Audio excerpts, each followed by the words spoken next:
Have you ever felt overwhelmed by life's demands? Like no matter how hard you try, peace and provision seem just out of reach? You wake up hoping today will be different, but the worries still follow you like shadows. What if I told you God has already given you a blueprint? A divine map to unlock limitless provision, unshakable peace, and true security in this very year, today. In this video, we're not just going to read Psalm 23, we're going to dive deep into it, unwrap its layers, and discover how to live it fully. How to let it transform your anxieties into faith, your lack into abundance. Are you ready to walk into God's overflowing provision? Let's journey together.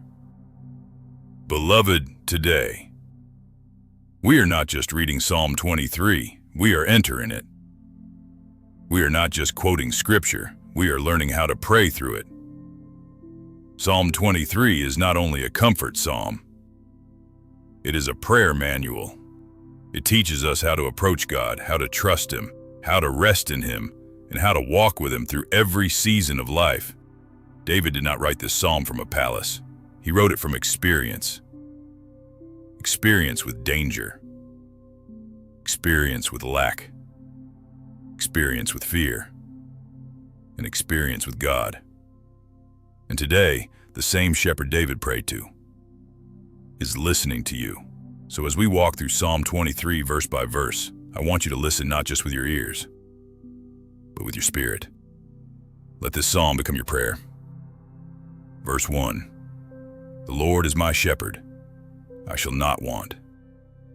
When David said, the Lord is my shepherd, I shall not want, he wasn't promising a life free from needs or desires. No, this is a powerful declaration of God's active role in meeting your deepest needs. It's not about having no desires. It's about God filling your true needs, even those you might not fully understand yet. Think about it. Maybe your finances are tight, your relationship strained, or your health fragile. But God's promise is that you will not lack what you truly need. Sometimes God meets those needs in unexpected ways. Through people, doors opening, peace in the midst of chaos.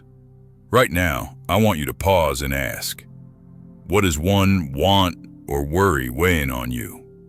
Offer it to God in prayer and trust His limitless provision to meet you there. Prayer begins with relationship. David did not say, the Lord is a shepherd. He said, the Lord is my shepherd. Effective prayer starts when you understand who God is to you. A shepherd watches over, protects, guides, provides, corrects, never abandons the sheep. When you begin your prayer by acknowledging God as your shepherd, you are declaring trust before asking for anything. I shall not want does not mean you will never desire anything. It means nothing you truly need will be missing. Let us pray. Lord, you are my shepherd. I acknowledge you as my guide, my protector, and my provider. I am not alone. I am not abandoned. I place my life under your care. Because you are my shepherd, I trust that all my needs are met in you. Prayer starts with confidence, not fear. Verse 2. He maketh me to lie down in green pastures. He leadeth me beside the still waters.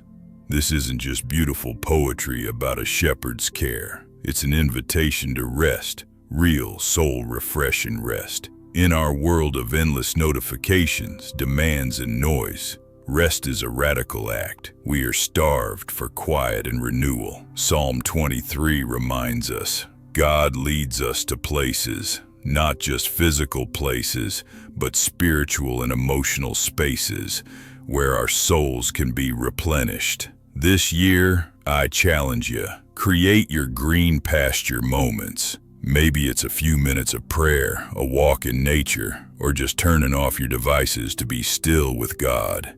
This is how God restores your soul so you can face the world renewed. Notice something powerful. The shepherd makes the sheep lie down. Why?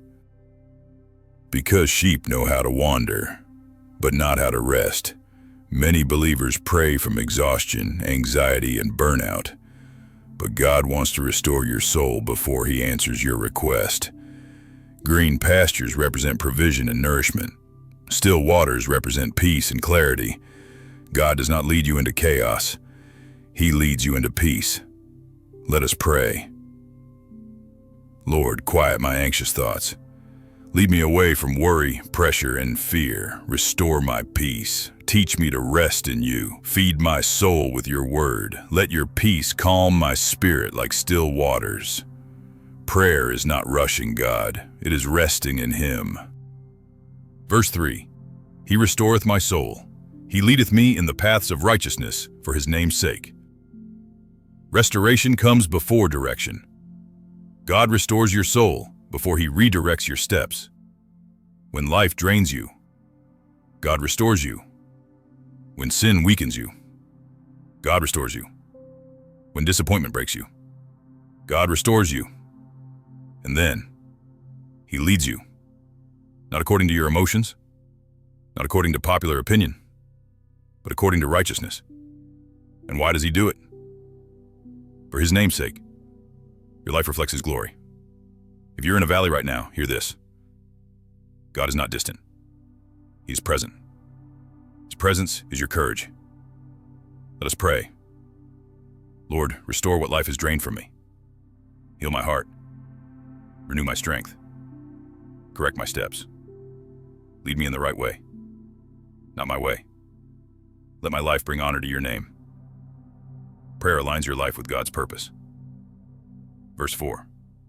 Yeah, though I walk through the valley of the shadow of death, I will fear no evil, for thou art with me. Thy rod and thy staff, they comfort me. The valley here is more than death. It's those dark seasons of life. Fear, loss, uncertainty. But notice the confidence in David's words. He will fear no evil. Why? Because God's rod and staff, symbols of protection and guidance, are with Him. This means God doesn't just keep you safe from trouble. He walks through it with you, guiding and comforting every step.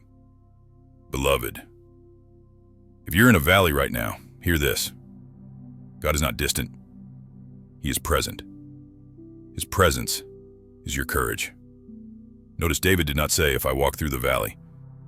He said, though I walk through it. Valleys are part of the journey, but valleys are temporary. You walk through them. You don't live there. Fear leaves when presence is recognized. The rod protects from enemies. The staff guides and rescues. Even God's correction is comfort. Let us pray. Lord, I acknowledge this valley, but I refuse fear. You are with me, even here. Protect me from harm. Correct me when I stray. Guide me safely through this season. I trust you even in the dark.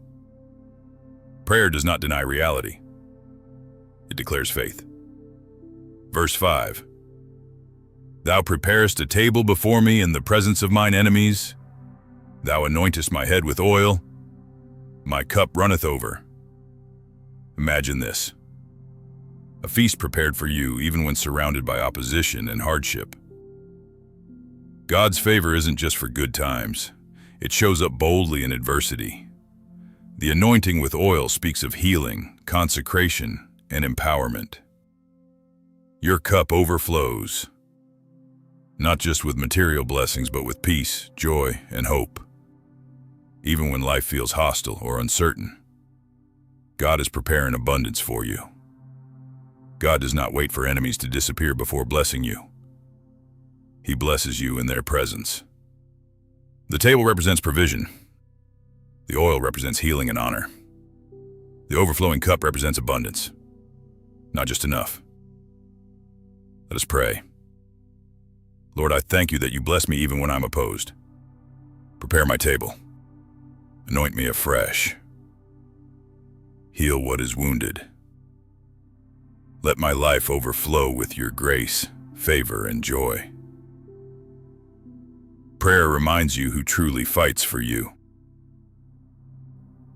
Verse 6.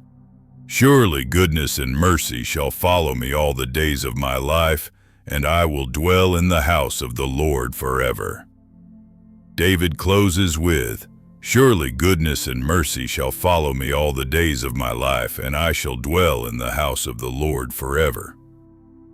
This is the promise of a transformed life, one marked by God's unending kindness and care.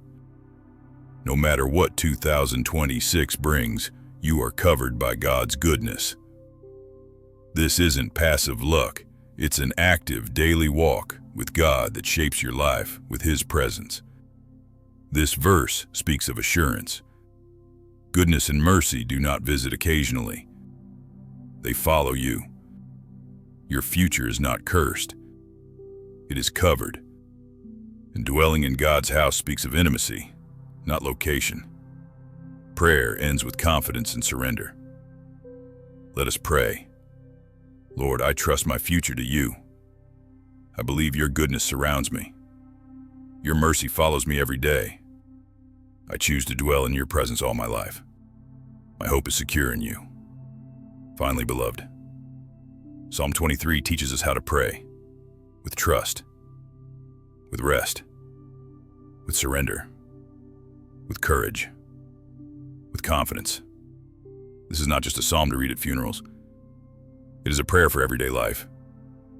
When you don't know what to pray, pray Psalm 23. When you are afraid, pray Psalm 23. When you need peace, pray Psalm 23. The shepherd is listening. If this sermon blessed you and taught you how to pray using God's word, please like this video, share it with someone who needs peace, and subscribe for more prayerful Bible teachings. Stay in prayer. Stay under the shepherd's care. Amen.